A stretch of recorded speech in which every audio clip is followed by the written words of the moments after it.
At the bottom of the card, this was the first fight of the night after the prelims, probably one of my favourite fights of the night. It was a all-Welsh affair, Jack Marshman versus John Phillips, and it was a real great example of how just being a brawler is not really enough anymore in this sport. The sport and the people involved in it are truly evolving. And it used to be, back in the day of the early UFC, it used to be that if you were hard as nails, if you were a tough person, and you had some heavy hands, you could go really far.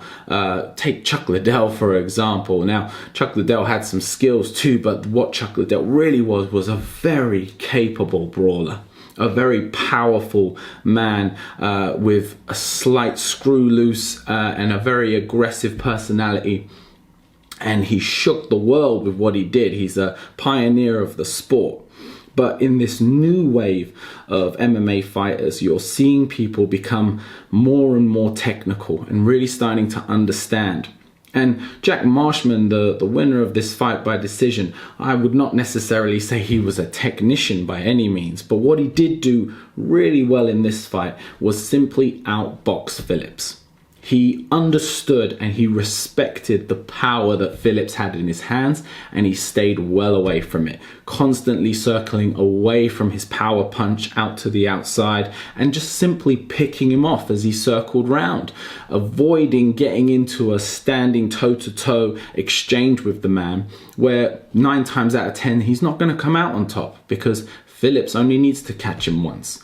Marshman did a great job, so a big well done to him on that win. So the only other fight was Nathaniel Wood and Jose, and this was a great submission win by Nathaniel Wood in round 2. I believe rear naked choke, beautiful execution, tons of pressure, and really put himself on the map for UK MMA. So look forward to seeing more from that young man. I think he's got a really bright future ahead of himself. That was a great victory for him. Seeing him up on the cage afterwards, there was a great sense of UK pride for that fight. So big up to Nathaniel Wood. Well done on that one. Overall, the main takeaway I would say for UFC London is this, the story that seemed to unfold fight after fight is respect your opponent's abilities, respect their specialty if they have one, but don't let it dictate the fight. Jack Marshman respected Phillips' power, but he didn't allow it to dictate the fight. He dictated the fight with movement, footwork, and good boxing.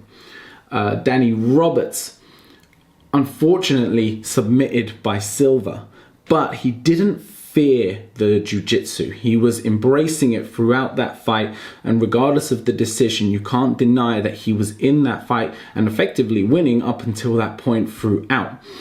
Should he have avoided being in such dangerous situations with such an effective jiu-jitsu expert? You could argue yes, but if we're taking it that submission didn't happen, that fight was nearly over. And I say that Danny Roberts would have had his hand raised after that.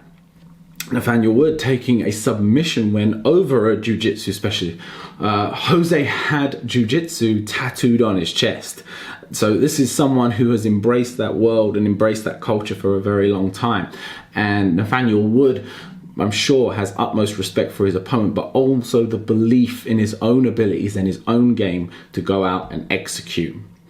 Ozdemir and Reyes, decision win, both men putting it in. Again, Ozdemir is a known and very effective and very well-established UFC fighter. It's very easy for a new guy, Dominic Reyes, not new, but my words escape me. You'll put it in the comment section for me. It's very easy for us to assume that Volkan would take that win and for the opponent to feel the pressure of trying to beat someone like that. But he did a great job. He stayed involved and obviously did enough in the judges' eyes to take the win. Leon Edwards, again, respecting the jiu-jitsu of Gunnar Nelson, respecting his ability to take a man down, but in no sense of the word fearing it.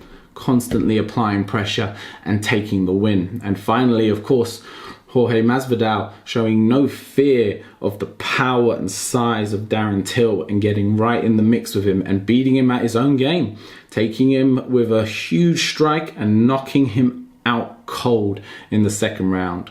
A great card, a great example of what the UFC should be and what it is doing, and I think just great for the fans, especially the London and UK audience. So well done to the UFC, well done to all the fighters involved, and well done to the fans for coming out and creating what looked like a fantastic atmosphere for the evening.